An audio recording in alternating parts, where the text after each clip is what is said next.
Welcome to the Wife of Violence podcast, where we dive deep into topics of personal growth, passion, and leadership, all with violence on our mind. I'm Amber, I'm the wife. I'm Ryan, and I'm the violence And this morning we both woke up and chose violence every day. every day. On this episode, we are flexing our minds to discern the differences between those who can lift a car and those who think that seeing red will make it happen. Of course, we'll take this a step further than the weight room and talk about expectations as we pit ambition against practicality. Ready to get into it?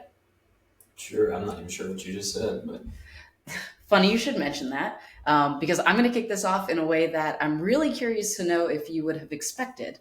And we're going to start with that great E word, expectations. So, most of our listeners likely know you have quite the literary flair. Those who aren't familiar with the novel Great Expectations, I'm going to give you a terrible summary that will certainly give you an F in any literature class, but it'll suffice for now. So the protagonist Pip feels shameful of his social background, spends most of the novel desiring and striving to be a gentleman, primarily to win over the love of a woman, of course. His kindness to a convict early on turns out to be what gives him the opportunity to become a gentleman, and as he realizes this convict is also the father of the woman he's enamored with, he sheds his views on social status in order to reconcile these two important people in his life. There's a lot of other stuff, but that just kind of sets the stage to get us kicked off. So, what can we learn and apply from a book penned in the 1860s, Ryan? I mean, humans are still humans. That's I for sure. mean, if we go back to the 1860s or we fast forward to now, human behavior hasn't really changed that much. We have the ability for behaviors to manifest in different ways now, and for the behaviors to be disseminated in different ways, but behavior is not that much difference.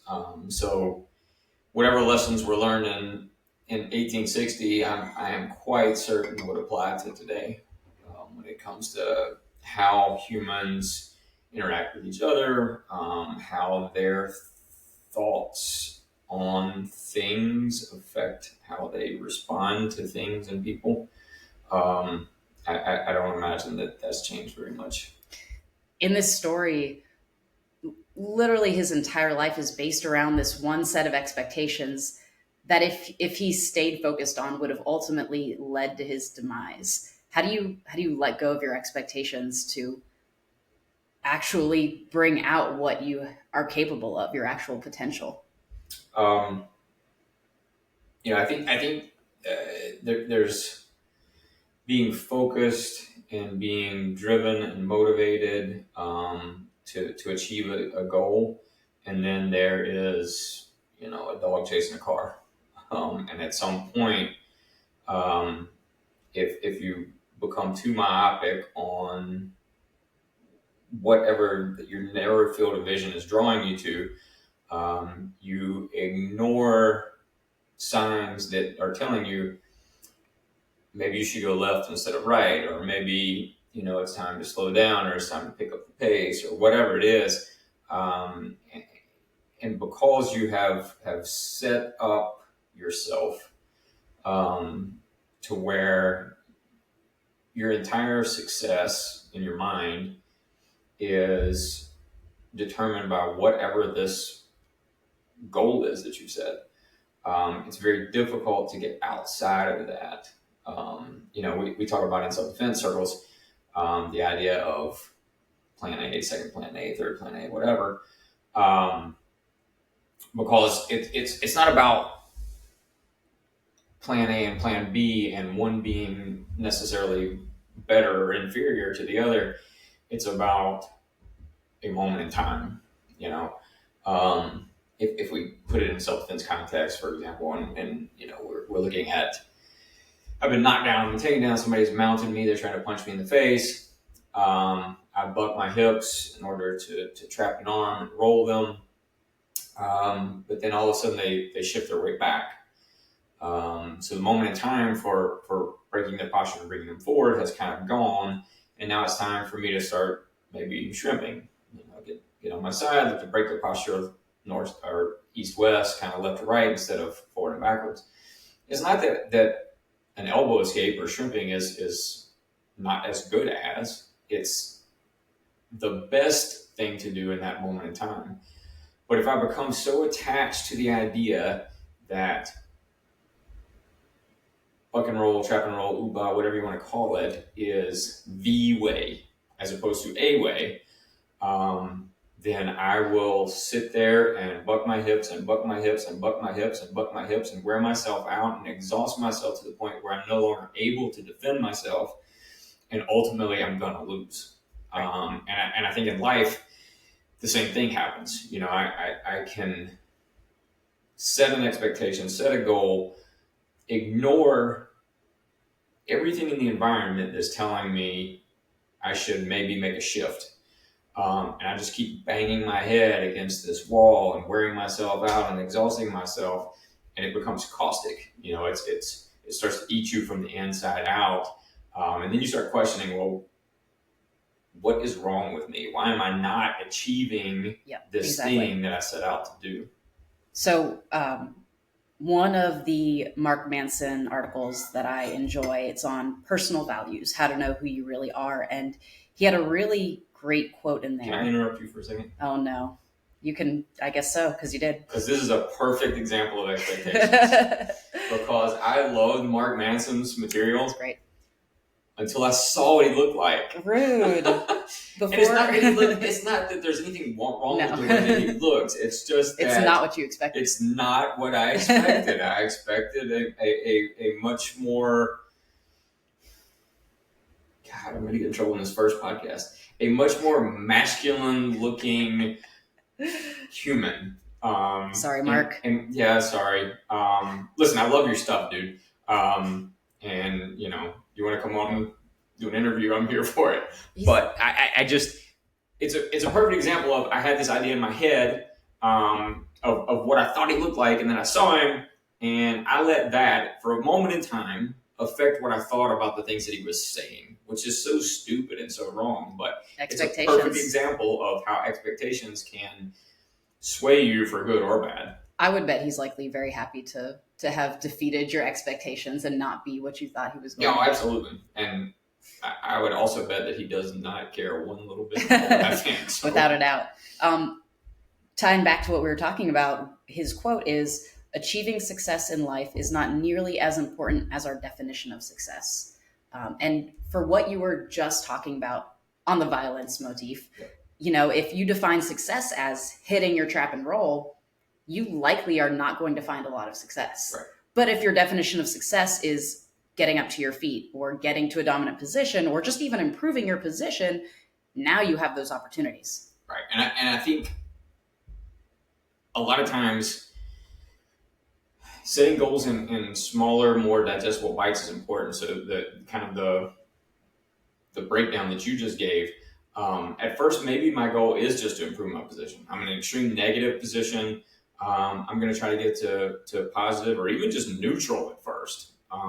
With my ultimate goal being getting to my feet. I'm in the truck. I'm on my way to a house. But, you know, if I just say that, then I skip the process. You know, I'm not making allowances for what could happen in between. If my only goal is get up, you know, the thing that we use in our circles a lot is, in this context, okay, well, get up as soon as feasible versus as soon as possible.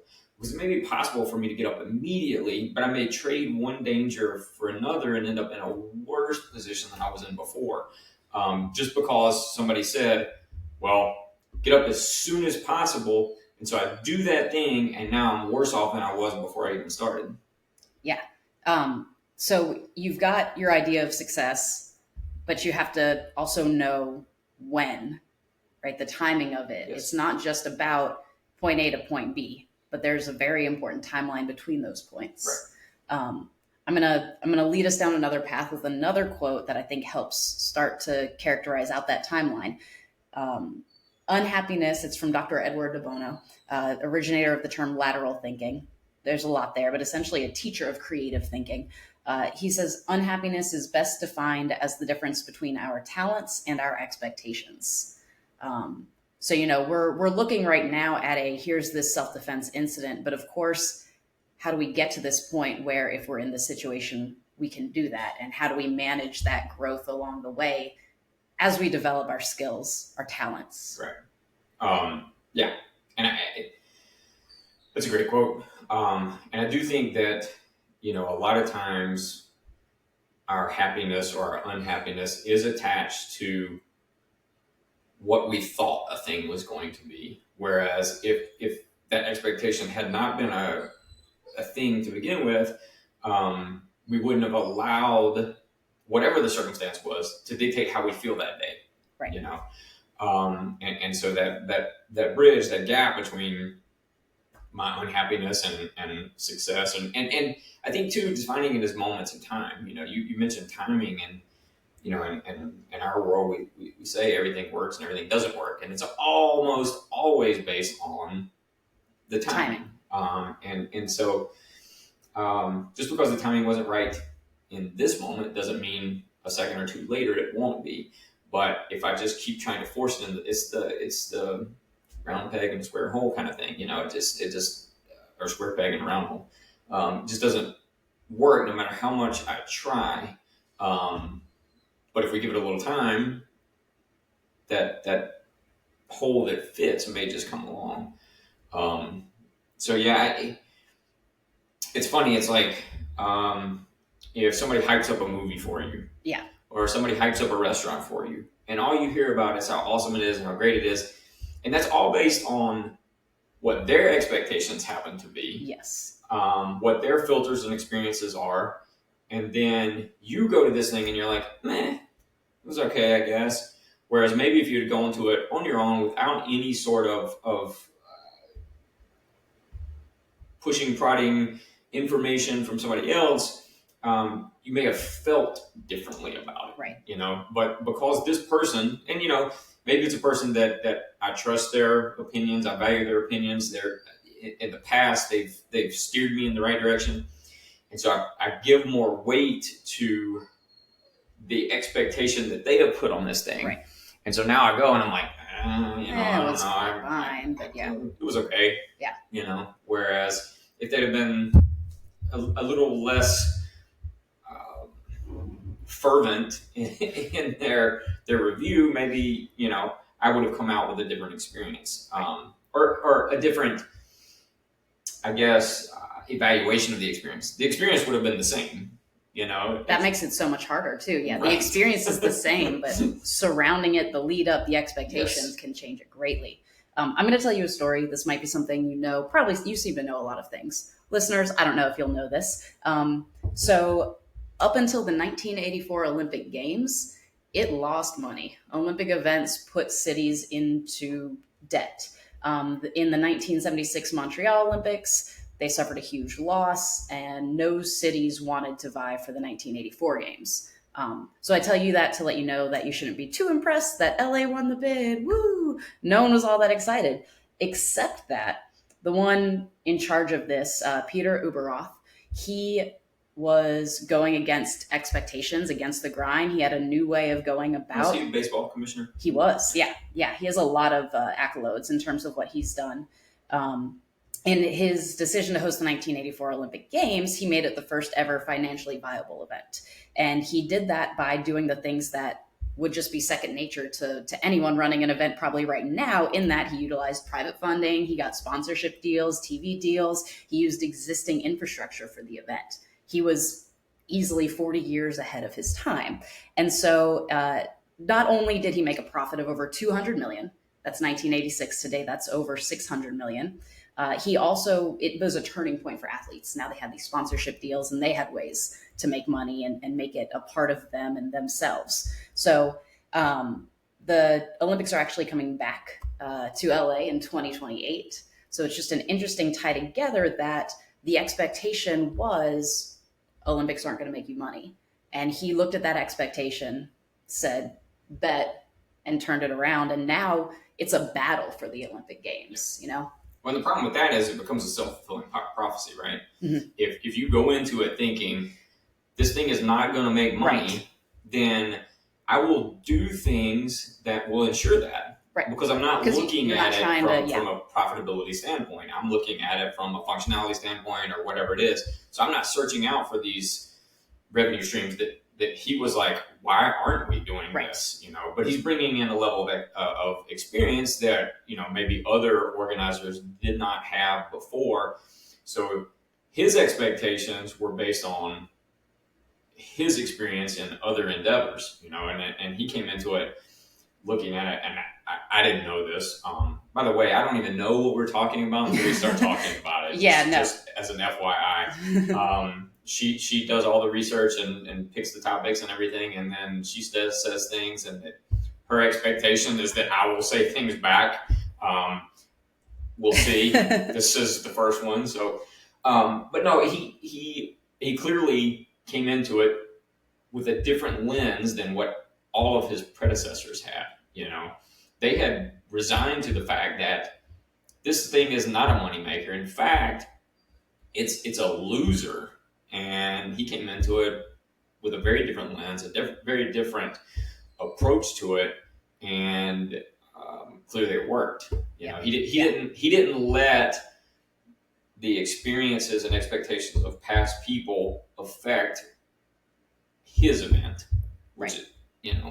That's not an easy thing to do when you've got hundreds and hundreds of years, in this case, of history saying otherwise. Yes. He has this ambition, and surely everyone near him was like, you're crazy. There's no way this is going to work. You're not going to make money off of this. Yep. And they couldn't see that his ambition did have practicality to it.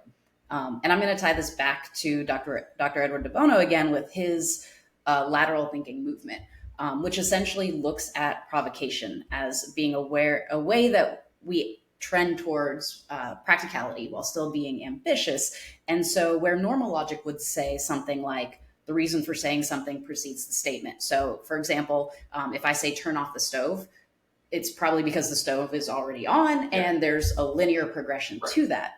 Versus provocation, which is where there may not be a need for saying something until after it's been said. Yeah. So in this case, he said, we can make money with the Olympic Games. But there was absolutely no reason and no logical reason you could see for that, except when you break out of this path, this linear thinking that you have, okay, what happened in the past continues in the present, and you think there's a way to change this, it allows you to look back and see where there were opportunities. There are opportunities. There always have been opportunities. Right.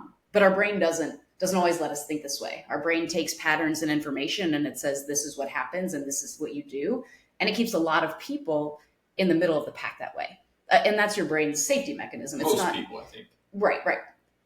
The large middle portion, right? And so if we're looking to break out of that middle portion, what steps do we take to follow ambition along a practical timeline? Yeah. Small, easy question, couple seconds, and then we'll close this thing out and we'll be done. Yeah. Easy. When I started opened my first training center, I had a real job, regular salary, 401k, insurance, vacation, all the things that everybody tells you you're supposed to have. I was doing well, making decent money. And I knew I was going to make that money every week, same amount every week.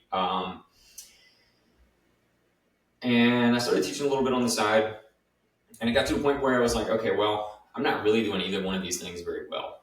I'm not doing my real job all that well. Definitely not running the training center like a business. It was more of a hobby. And so I had to make a decision.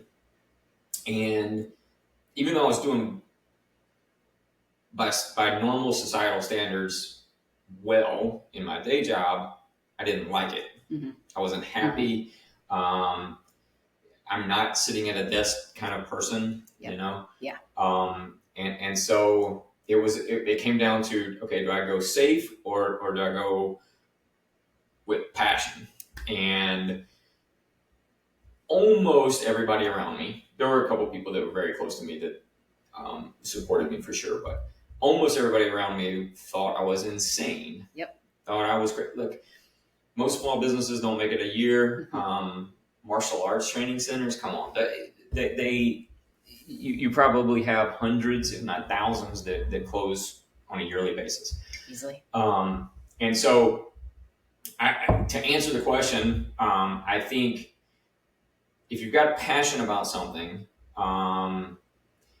and you've found your why, um, and you can temper that with, Darren Hardy talks about big, hairy, audacious goals, and I've kind of always kind of had this approach where it's like, okay, if I look at things from here, it's much easier to pare it down, um, into smaller, shorter term things to do to accomplish this. And if I don't get there, I don't get there. But if I have a roadmap for how to make that happen, and I decide somewhere along the way that I'm good with this destination, then cool. But if my roadmap only gets me to here, like there's nothing beyond that. There's no big, hairy, audacious goal. There's I'm okay with running a center that, we're going to have classes 2 days a week and we'll do the best we can. Well, I think that's a good way to make sure that nobody's happy, that we're all miserable. I'm not doing well in my job. I'm not doing well in my training center. I haven't really committed to anything. Right. And I just think that that keeps me in the middle. Yeah. It keeps me in this weird space where we talk about space all the time, in fighting. Make space, take space, don't fuck with space. Oh, which, by the way, so she gave me these guidelines, which right from jump guidelines, I'm already like, okay, I'm out. How do I break these? Yeah. So the very first one, and it's the only one that I got to, because I was like, I don't know. It says, curse as desired. I don't know what the fuck that means. That's me knowing my audience. Okay. You. I didn't get past that one because I was like, what? I don't know. But anyway, it's so make space, take space, don't fuck with space. Essentially means I'm either all in or I'm all out.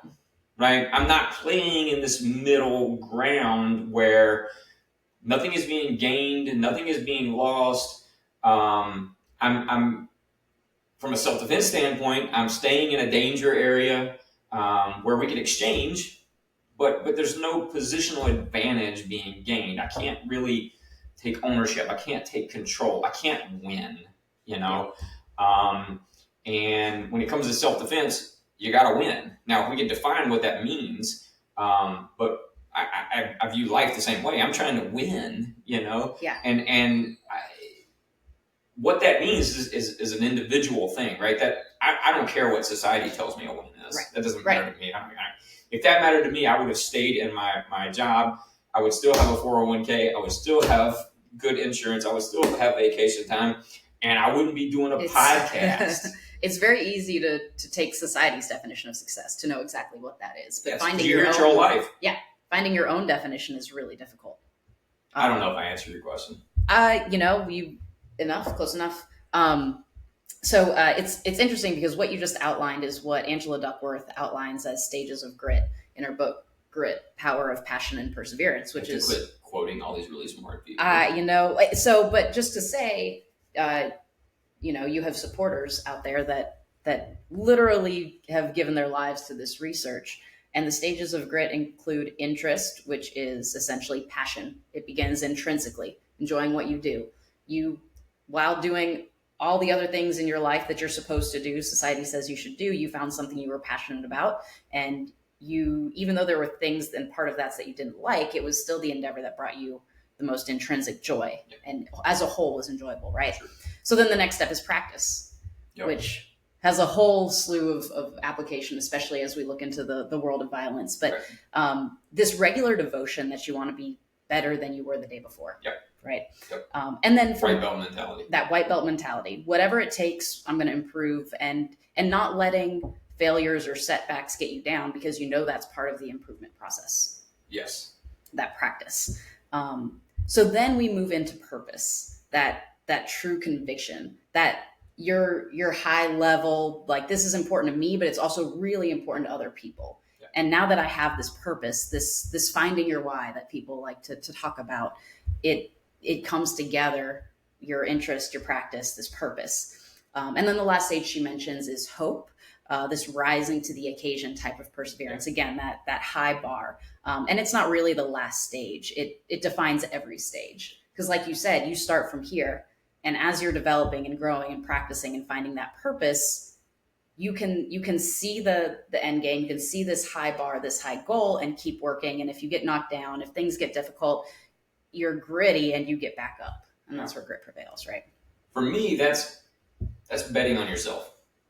Yeah, That's I like that. That's the we've talked about this before. We go to Vegas at least once a year for a big convention or whatever, and I'm not a gambler at all in the traditional sense, but I very much am a gambler when it comes to life.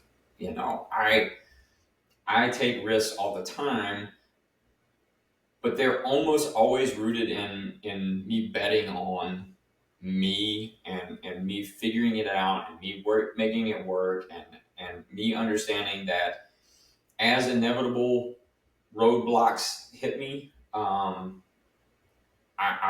will figure out a way to deal with it. I'll go around it. I'll go over it. I'll go under it. I'll blow it the fuck up. Whatever it is, I'm going to bet on me and that I'm going to be able to figure it out and make it work.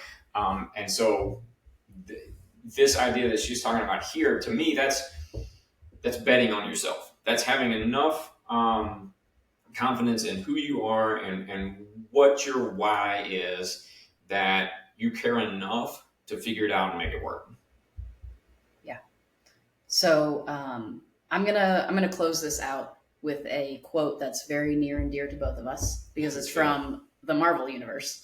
In Avengers Endgame, Thor's mother gives him this statement: "Everyone fails at who they are supposed to be. The measure of a person, of a hero, is how well they succeed at being who they are." And I can't think of a better way to bet on yourself than really knowing who you are, knowing your values, as we discussed, putting your interest and passion together with your purpose, and going for it, being gritty and knowing that there's going to be setbacks, but you're moving forward. Yes. Yeah, I'm here for that. That's great advice. Moms are good. Moms are great. That's a whole other podcast, but moms are full of little gems like that. Even the fake moms. The Marvel moms, for sure. Yep. All right. I think I feel a part 2 on the horizon, but for now, I think that's our look at setting realistic expectations and balancing ambition with practicality. If you didn't enjoy this podcast, keep it to yourself. Shut the fuck up. Stay off social media. Go on with your life as usual. If you did enjoy this discussion, please follow, share, subscribe to notifications for the next episode. Thanks for listening to Wife of Violence, and we look forward to growing with you next time. Oh, is that what we're doing? That's what I'm going to do.